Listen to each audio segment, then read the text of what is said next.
Woo! That was awesome. Yes, nicely done, gentlemen. Nicely done. That was really good.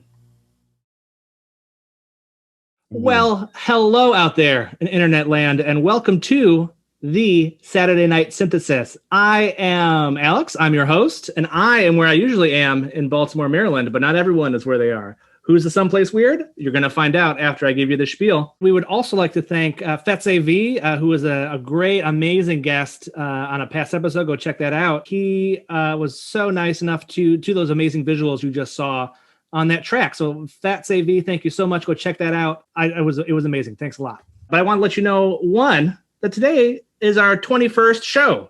If this show was a person, and each episode coincided with a person's birthday, then the show would be able to legally drink. And it would, heavily, because the person would be some sort of video-human hybrid that exists partially outside our physical plane of existence in extreme pain and is a mockery of God. So happy 21st birthday, Saturday Night Synthesis. Cronenberg-style body horror and strained metaphors aside, we have a really amazing guest this week. I'm really excited. You may know him from his YouTube channel or from his weekly streams on the Earth Modular Society. Or this may be your first time hearing his stuff.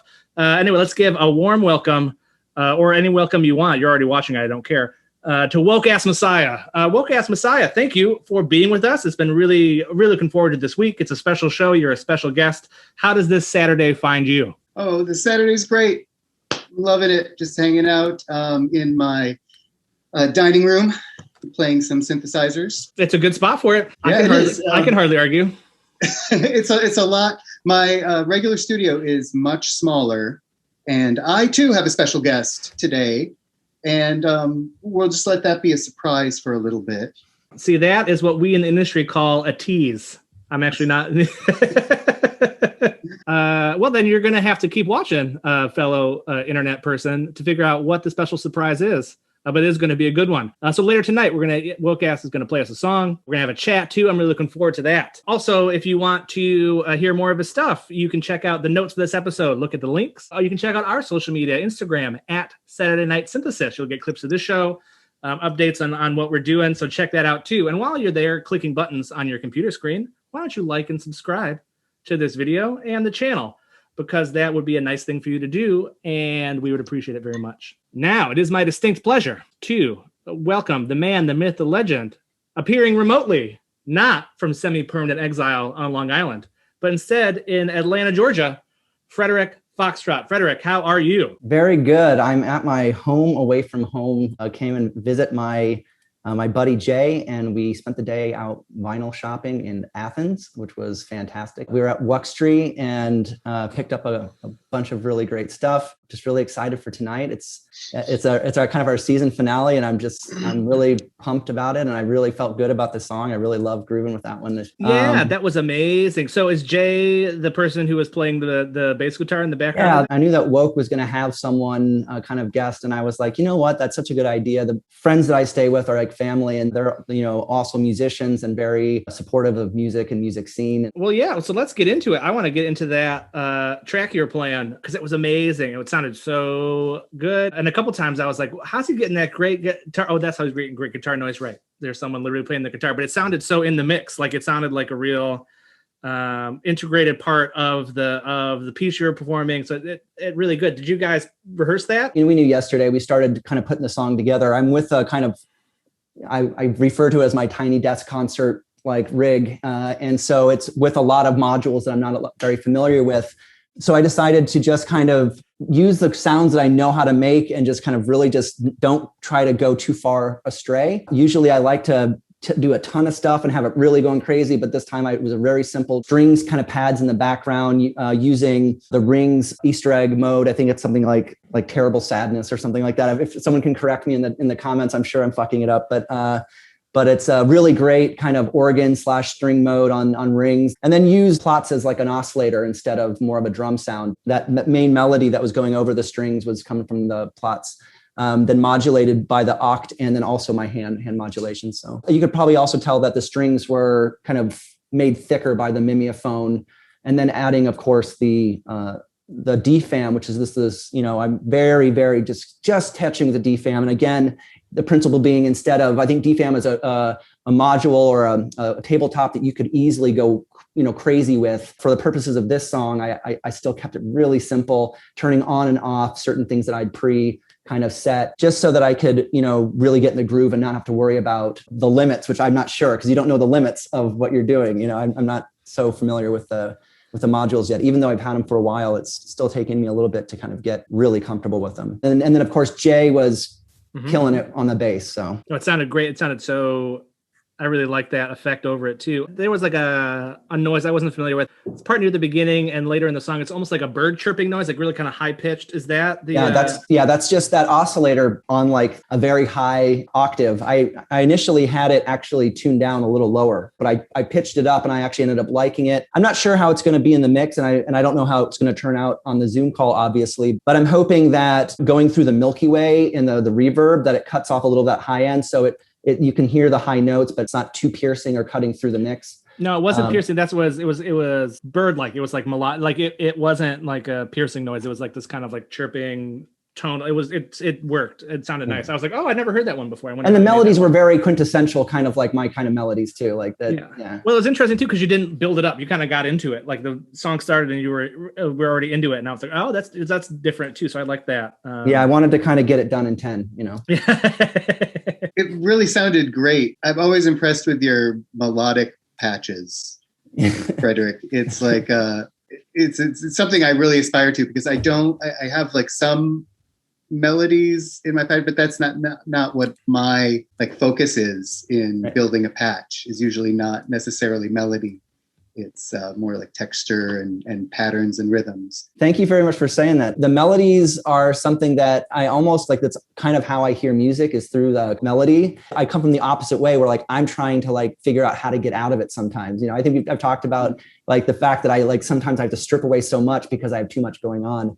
And I think that people who really have a good sense of where, and I think you do, so I don't want you to sell yourself short by any means, what to keep and what to take away. And also to have songs that aren't like melody focused at all. Like having songs that aren't melody focused is something that I like to do. It's just I'm not as good at it, or I don't feel as comfortable. Maybe that's a better way to say it. I don't feel as comfortable doing it. And so, we try to challenge ourselves. And so this is... How is your bass player mixed in with everything? For this, it's really just going through, we have a MXR kind of crunch effect that we have the volume dialed down on the actual guitar to kind of minimize the crunch. We just have a electroharmonics chorus effect, really kind of going for, when we first started this jam, it was really coming out of like a post-punk Joy Division. That's really where it started. We kept the guitar, the bass guitar in the same setting, and then it's going straight into the mixer board. We're not running it through any effect. We didn't go that far as to like see how if we could run it through any modulation with the modular, but I almost kind of prefer it that way in the end, because it has that kind of juxtaposition of a very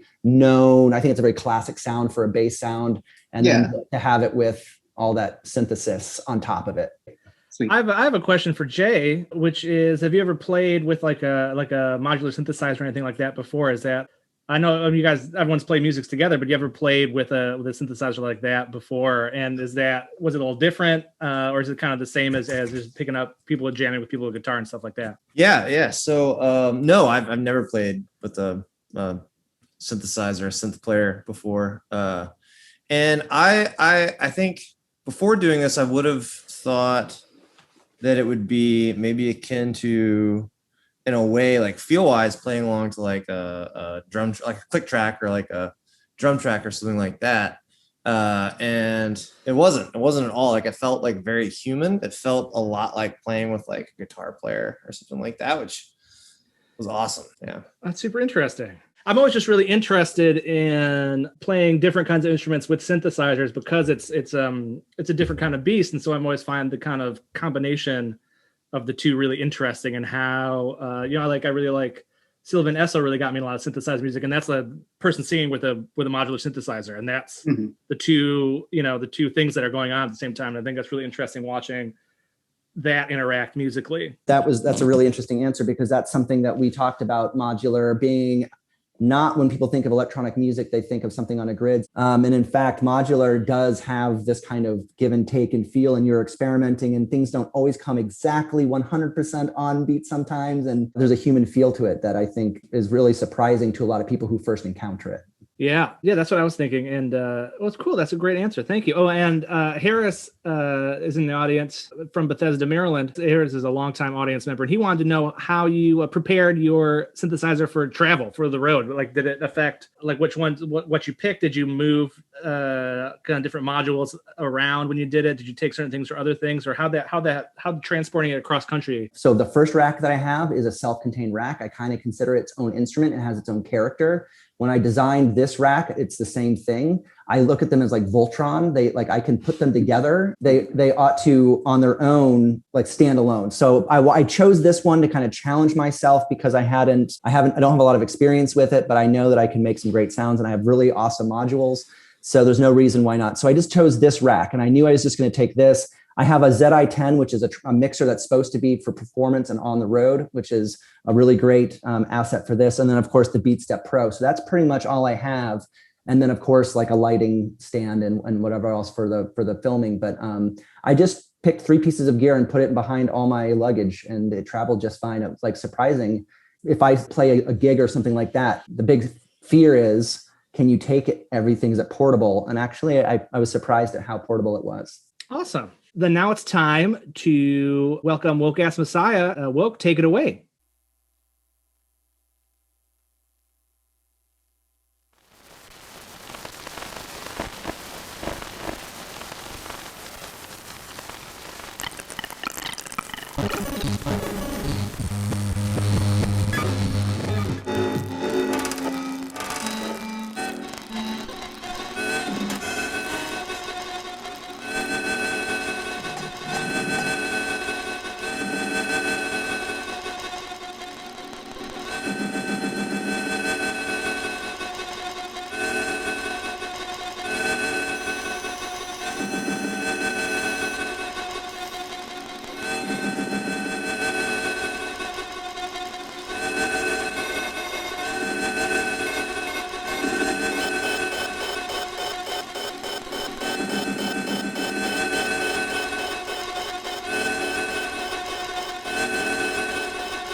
Holy shit. Holy shit, guys. Holy shit. That's all I got to say about that. Oh my gosh. Yeah. Fucking nailed it. Oh, thank you. Well, it bears repeating again. Welcome, Woke-Ass Messiah, to Saturday Night Synthesis. Thank you for playing that thing. We just can't. We got a little ahead of ourselves. But did we? It's our show. So, you know. I think you're allowed to do that. We can do whatever we want. Oh my gosh. Yeah. Absolutely. That blew my mind. Oh, thank you. Oh, it really worked too. It really, when the sax sounded so good. Like, I feel like for myself, whenever I incorporate other instruments, I'm always like, does it work? Doesn't work? You have it down pat. It like works so perfectly. Just, it had such a great groove. And I was wondering, like, was this series of collaborations with the saxophonist? Did you? Your guest aerophonist? Yeah, your guest. Is this right. Is this something you had done before, or is this a new like series, kind of a new experiment?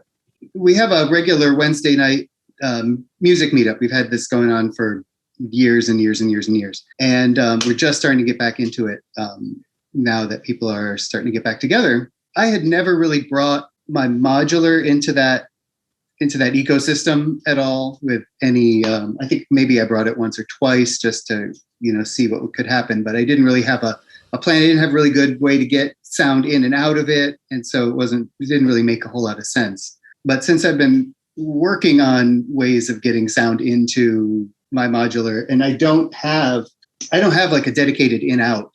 I just use modules that will accept the line level stuff. Mm-hmm. And so in this case, that's why I was really kind of looking for these modules. In this case, one of them is Performer, and the other one is the Monsoon, my Clouds clone. That's awesome. And we'll have a list of modules in the description for those of you who are curious. But were there any other kind of like standout modules that you use that really was kind of integral to the performance that you want to mention?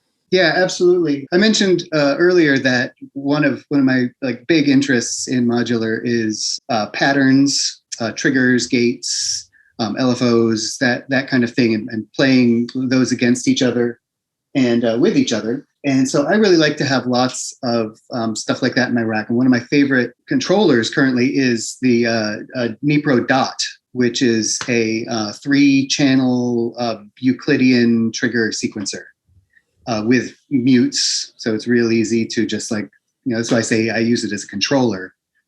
And it's got CV over the pattern, the pattern that you set with the knob. And it's such a great tool. It's kind of center stage in there right now. It's very musical, yeah.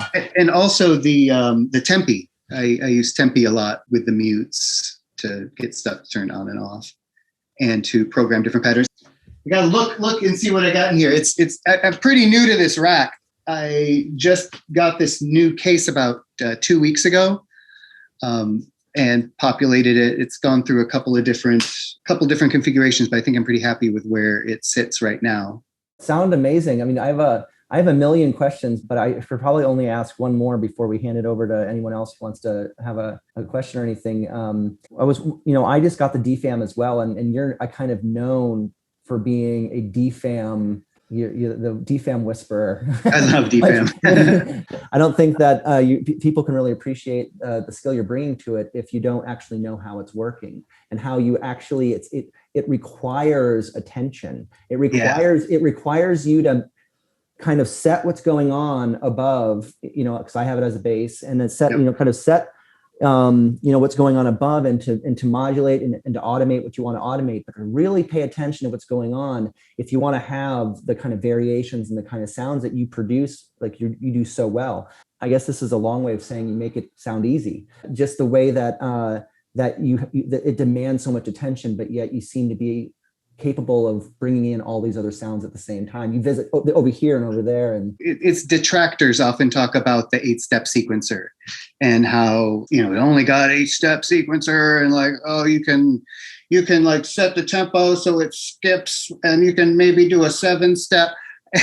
And really, what I do with it in order to be able to automate some of that attention that needs to be paid to it is I just use Euclidean sequences into its trigger input, which overrides the 8-step sequencer and only sounds the envelopes when the trigger input is high. You can turn that 8-step sequencer and play like a 12-step Euclidean pattern against it and come up with all kinds of crazy rhythms all day long. You don't have to worry about that. And then of course, each step has its own velocity and its own pitch. And so, I mean, it's really endless possibilities from there. Once I discovered what that trigger input was for, it was off to the races. It was a whole new world. Yeah, so I have my patented don't know anything about synthesizers question about the DFAM, because I've been like really interested in it's got a great name, which for those who don't know, it means drummer from another mother. It's one of these Moog, like they all have these clever mother related names. So it sounds like drummer from another mother, like, oh, it sounds like a drum machine, but it's not. So it's a sequencer, but what else does it do? Like what makes it, because I know Frederick uses, and particularly his old rig, the Mother 32 is kind of the sequencer and to input the notes and stuff like that. So what does it do that other things don't do? So it's got 8 steps, right? So you put a clock into it and it just like goes through those 8 steps. Oh, Eric Harris wants to get one. So you got to sell him on it. Excellent. So you get that 8 steps in sequence, and each step is controlled with 2 knobs. And this is like if it's unpatched, each step is controlled with 2 knobs. One of them is velocity. So how loud that sound is. And the other one is pitch. And the pitch is crazy fucking intense because it goes from like super inaudible low to super inaudible high, just within 1/3 of a turn of the knob. And so it's very sensitive. And that's another thing that people, say they don't like about it, is like, it's weird. So people don't know what to do with it. They don't know like how to think about it. And so of course it's got all of these patch points. So you can patch the velocity into like an envelope and make that envelope louder or softer depending on what the velocity is. Or you can do that with the pitch as well. So that's where the pitch comes in handy, because you can get like LFO type stuff when you turn the pitch all the way down, or you can get like crazy FM effects if you have it really high, depending on how you patch it all into it. I like to liberate myself from that 8 steps by feeding a pattern into it that will silence some of the steps and will only sound the step when the trigger is high. Yeah, I use a Stochea Euclidean sequencer for similar things, but I generally use mine oftentimes for like filtering and think like when the filter comes on or off. Yeah. I think using Euclidean rhythms and alternate rhythms to turn certain modulations on and off is so key to getting variation when you're busy doing other things, but still wanting something that's organic and not just like a modulation that's coming in on a beat, Right. Well, thank you. That was great. It's super fascinating, and it's got a great name. So I was like, oh, I want to learn more about that. But Harris, you're going to go run out and buy one now, or what? I'm just kidding, Harris. Pressure's on. Harris came to my house in MeetSpace and almost got me to get a Chaos Pad app for your phone. But the one they have for Android doesn't have a grid on it. And I'm like, well, if I don't have a grid on it, I won't know. I can't do the same thing over and over again. So, did you get the Moog ones when it was Bob Moog's birthday? Did you get any of those? I didn't get it. Oh no, I didn't even know about that. Yeah, it's fun. And I recorded an EP using that as a kind of a major instrument. When we heard Bandit Lou came on, he was, he did a lot of beat making and he does stuff too, but he's like, it's commute time. He's like on his phone or on the iPad. Oh yeah. Doing that. And I was like, that's really interesting. Like, when would you do that? Like, when would I be staring at my phone? Like, oh, instead of reading Twitter, I could be like, hey, around the synthesizer. It's an interesting idea. Yeah. So we had a lot of questions to ask you. Obviously, that was amazing. Obviously, you're amazing. This is kind of our question we ask a lot of people, but it's a great question, which is why interview shows always ask it, which is like, what inspires you when you're making music? Like, what gets you going? Like, what are you thinking about when you're making music? Is it a mood? Is it something really musical you feel like doing? Or is it a mood you want to express? How does that work for you? Oh, it's the instrument itself. That's the inspiration for me, because I don't sit down and compose anything. It's not really where my skill set is. Composing is like a doing thing. So it's like getting the hands on, and usually it just starts off with a curiosity and experimentation. I will think, well, maybe I want to derive a pattern. Maybe I want to derive a melodic sequence from, the way that a couple of LFOs interact. So how am I going to get those LFOs to interact? What am I going to use to extract the sequence from that interacting wave? And, you discover one thing and then you discover something else that kind of goes with it. And then once you've built up all that stuff, then it's just subtraction and different ways of combining what you came up with. I think that's one of the really interesting things about the modular synthesizer as an instrument is that you get a lot, which is I'm motivated by experimentation because you don't know what it's going to do. Yeah. I don't know if that's unique for an instrument, but it's different than most instruments in that you're like, I have an idea. Yeah. I want to figure out what happens. What happens if I plug these things in and I start playing like this? So the genesis of the music is this kind of really interrogative because you're doing it with something else, which is interrogative discovery, which is that's a fascinating. Yeah, it's like a conversation with the machine. Mm-hmm. Mm-hmm. And even someone like myself who oftentimes will write, I compose every song. I try to I write from beginning to end. Even though I do that, the process of getting there is all about that. It's not like, for instance, if I have a melody in my head that I know I can just take these instruments and then just pass through my sonic idea through the instruments, and then that's what the finished product is. I pick up a guitar, I know I'm going to strum a guitar, and that's what I'm doing. It's much more of a conversation that I'm having that I was up until 5 a.m. just jamming by myself, writing the opening track. I had no idea it would end up being what that was. Even when you're playing kind of more, traditional melodically driven things, the modular totally still has the element of it's going to help you write, or it's going to be a big factor in what the end product sounds like. For sure. I really like what Carnalix said last week about the choral aspect of when you're building something, or you have that one thing that all stays the same. And for this, it was the Mother 32. It was sort of at the beginning and then again at the end a little bit. It kind of had this almost like a horn type sound.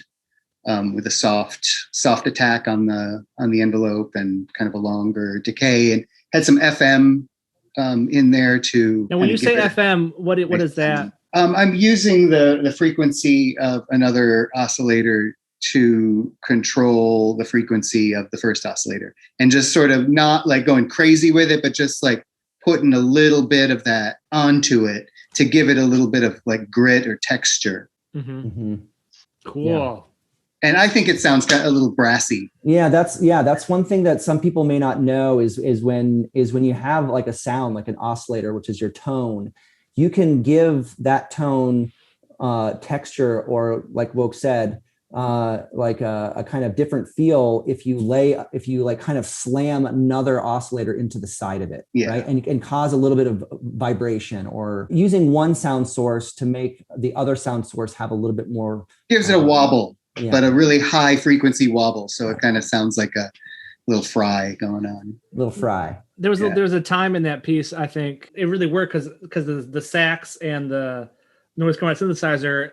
There's a point where you couldn't tell which one was which. They really came together, and I was like, okay, is he looping the sax at that point? Is there something like that, or is it he just doing it? And so it was really interesting to listen to one part of it, because I was like, oh, I can't tell what it's all just going on to at the same time, and I couldn't tell what was what, and it was really neat. The sax is going through a pretty complicated signal path. Do you have a cool synthesizer name yet?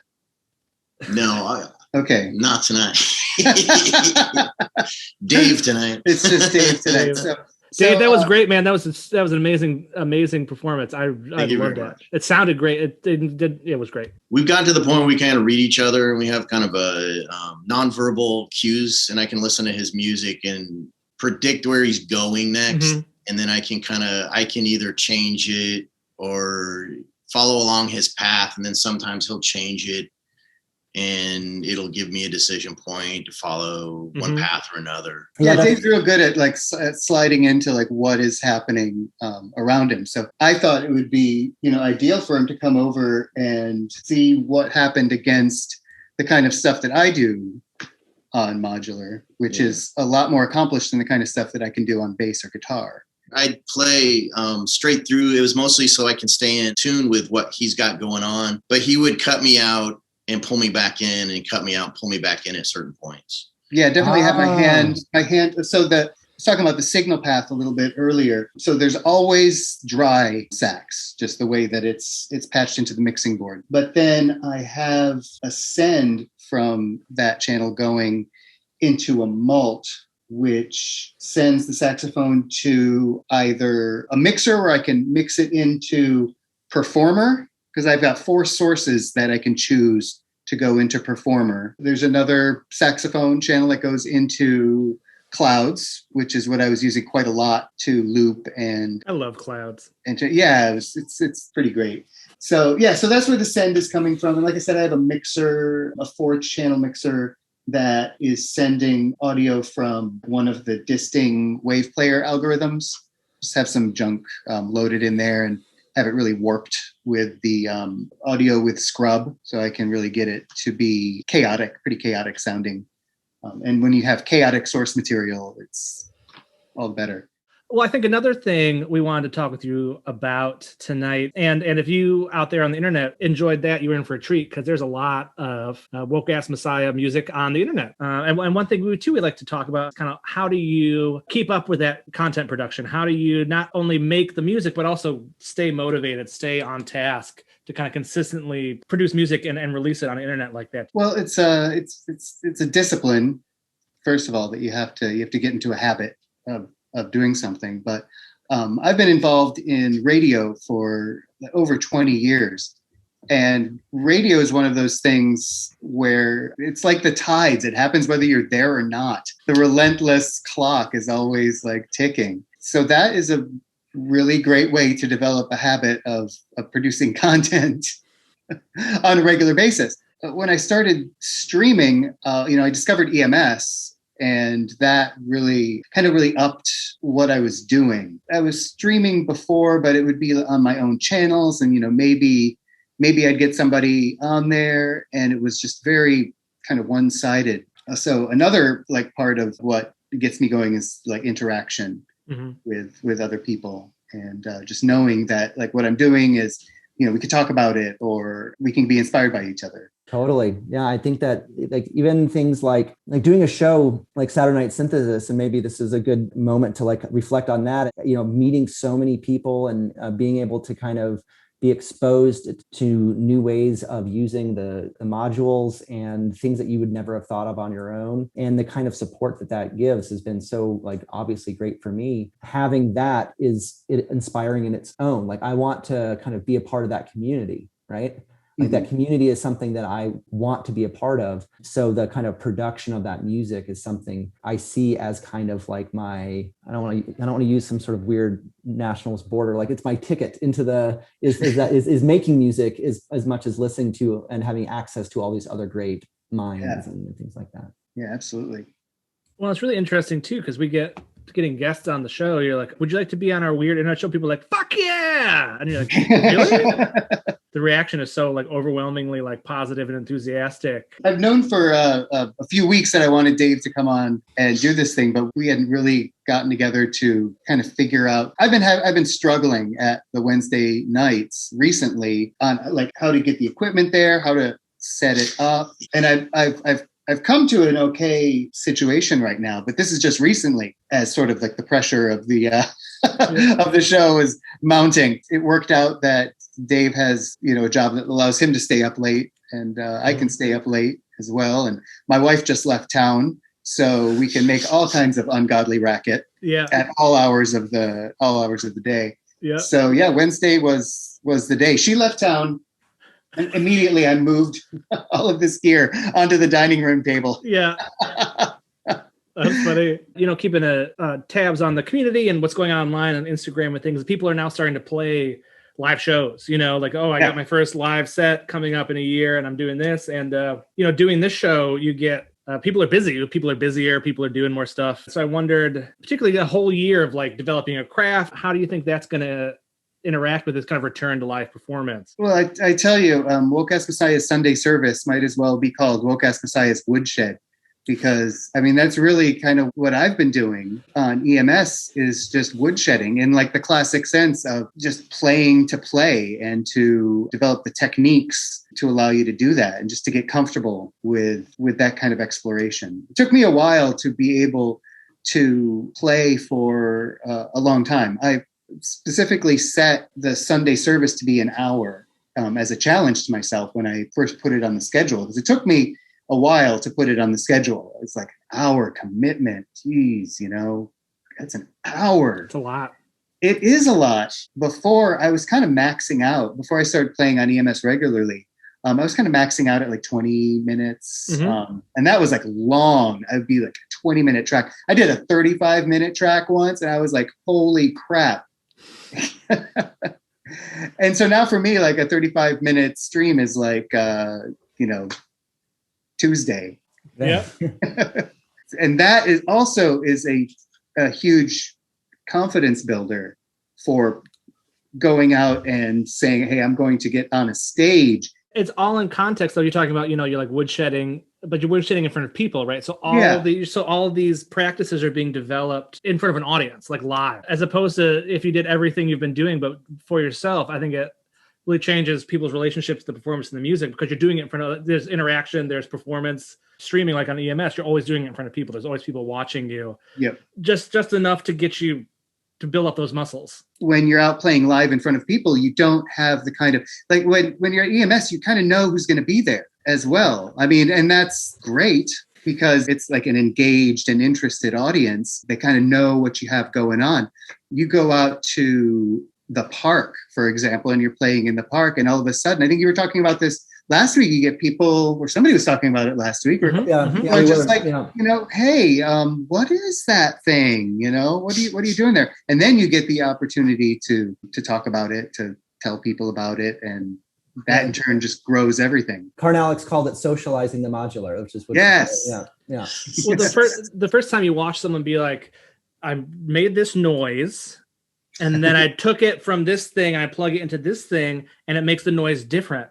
Yeah. Like, oh, that's what it does. Like it's very powerful. The first time you like are let in, you see behind the curtain, you're like, oh, that's what these lights and the things do. Like that's all it does. It's like it makes a noise, and you can make the noise sound like whatever you want, and then you can plug in this other machine that makes it different, and then you take that and plug it in another machine that makes it different. And you don't get it until you watch someone do it. And once you watch someone do it, it changes everything. I think a lot of us have had recently had the conversation about that people who produce modular music like consume it as well. Yeah. But one of the great things is that at least here, like on the Saturday Night Synthesis, we've actually have a lot of people who watch it who aren't synthesists who. Yeah, that's wonderful. And especially when you get questions about how to explain what you're talking about, because you learn shorthand and then you watch a video on it and internalize the action in your brain, and then you're asked to like then kind of articulate it, and it doesn't come out as clear as you'd hope it would. So there's actually another skill of explaining what you're doing. And that just reinforces, what you've already learned. You have to synthesize your own way of explaining it. And that, helps you come to terms with whatever concept you're talking about. Doing a lot of this stuff online has provided a venue for design to be really forward in performances.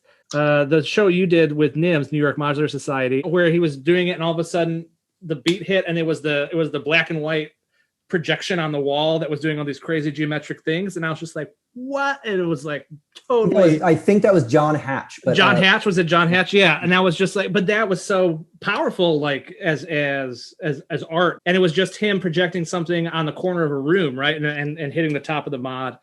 Everyone can sit at home on their laptop and do things in OBS. Oh yeah, it's so much fun. The branding and stuff. It's just like it's you could just be so creative with it, and you don't have. It's not like doing it for work where you have like a bunch of people who have opinions about it. I mean, I love designing, but I don't want to hear anybody's opinion about it. So when people play live too, you're not going to have as much of an opportunity to, I guess, bring that element to it forward. Woke, you were talking about, and I talked a little earlier about, people like what you're doing, where you can hear more of it. You talked about your Sunday service, which is a regular streaming thing you do on EMS. Do you have anything coming up that you want to plug, and where can people hear your music? Well, my YouTube channel and my Instagram are the two places I'm super active. The Instagram, I pretty much post whenever I stream. I'll just grab a copy of that, put it on my phone. I have an app that I use to create those little square videos with the text and everything. That is called InShot. I have a Bandcamp that has some stuff that I probably consider finished on it. Stuff that I'm not going to mess with anymore is on that. And the YouTube channel, I've become way more active on now that I've been on EMS for a while. I pretty much rebroadcast everything that I do on EMS the next day on my YouTube. That's been kind of fun to brand that too. It's very easy to tell what the Sunday service is and what everything else is. So I try to keep that separate, because the Sunday service is the thing I want people to keep coming back to. And Woke, you were talking about something you did for Modular TV. You got that coming up too? That's right. Next Sunday, Modulate TV, which is a Welsh show. Oh my gosh. Do they have Welsh accents? I believe so. I know what I'm doing. I did a set for them. It's like just a nice 14-minute thing. It is the first time that I set up this whole system. And so that was fun. I documented that and purposely didn't stream it on EMS, so it'll be fresh for that. All right, and that's Sunday the 20th? It is going to be on Sunday the 20th. Yep. And it's called Modulate TV. And they have a lot of back episodes too. So if you haven't checked that out, that is some real fun stuff. Well, I will be checking that out and all their back stuff too, because I will be up at odd hours of the night with a newborn child, which is why this is going to be we're going on temporary hiatus as I keep a mewling larva human alive despite its best efforts. But I did it once, so I can do it again. But then we'll be back. We will be back better than ever, more sleep deprived. Less hair, if that's even possible. I want to thank Woke-Ass Messiah for being here, and I say this every time, and I mean it with all my heart. Thank you so much for being here. You are someone who I've followed for quite a while. I show up in your streams, and I try to listen to you as much as I can. I learn from you, and I appreciate you being here and giving us your time. And I'm sure I'll see you around on EMS and other corners of the internet. Yeah, absolutely. Yeah, thank you so much for having me. It's really an honor. Oh, well, it was an honor to have you. It was so exciting to watch you those. Yep, this is why we're really excited to have him on. Yep, this is exactly why. Thank you for coming, Woke. I want to thank Frederick always for making the music and for your future efforts editing all these videos. I want to thank the audience who shows up every week. And I want to thank, if I could get serious here for a minute, this is where you cue in the sentimental background music on this one, Frederick. I just want to thank everyone who watches this on the internet. It's really cool. And everyone who said nice things about me hosting the show, it really means a lot to me.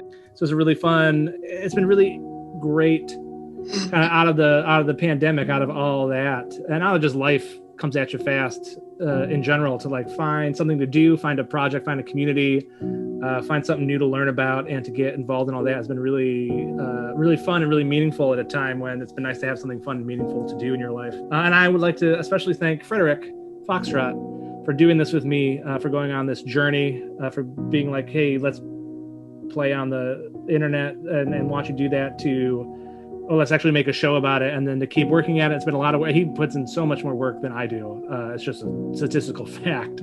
But it's just been great, and it's been really rewarding to collaborate with someone on a project like this. And I think we did a good job of not ever getting on each other's nerves too much, and approaching it with a lot of love in our hearts for each other and for the music. And it's just been really great. And I just thank you so much for letting me get involved with this thing with you. It's been awesome. Thanks out there, internet land, for all of for everything. Yeah, that's to kind of go back at you. I think that I don't think there could have been, and I have a lot of really great people in my life, but I don't think there could have been a better person to have done this with than you. So it's one of those things where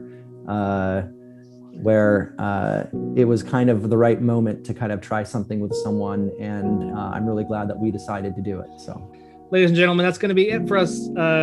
Good night Good night, Harris. He's finally leaving. He stayed this whole time, Harris. That's it must be good content. I'm looking forward to the view numbers on this one. Thanks everyone. And our outro music is another the visuals and the audio, I think, are both by Woke-Ass Messiah, as curated and applied by Frederick Foxtrott. It's a real collaboration. Love it. So anyway, so that's what we're playing out, and I will see you all when I see you. Bye everybody. Bye. Super.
Fuck it, we'll do it live.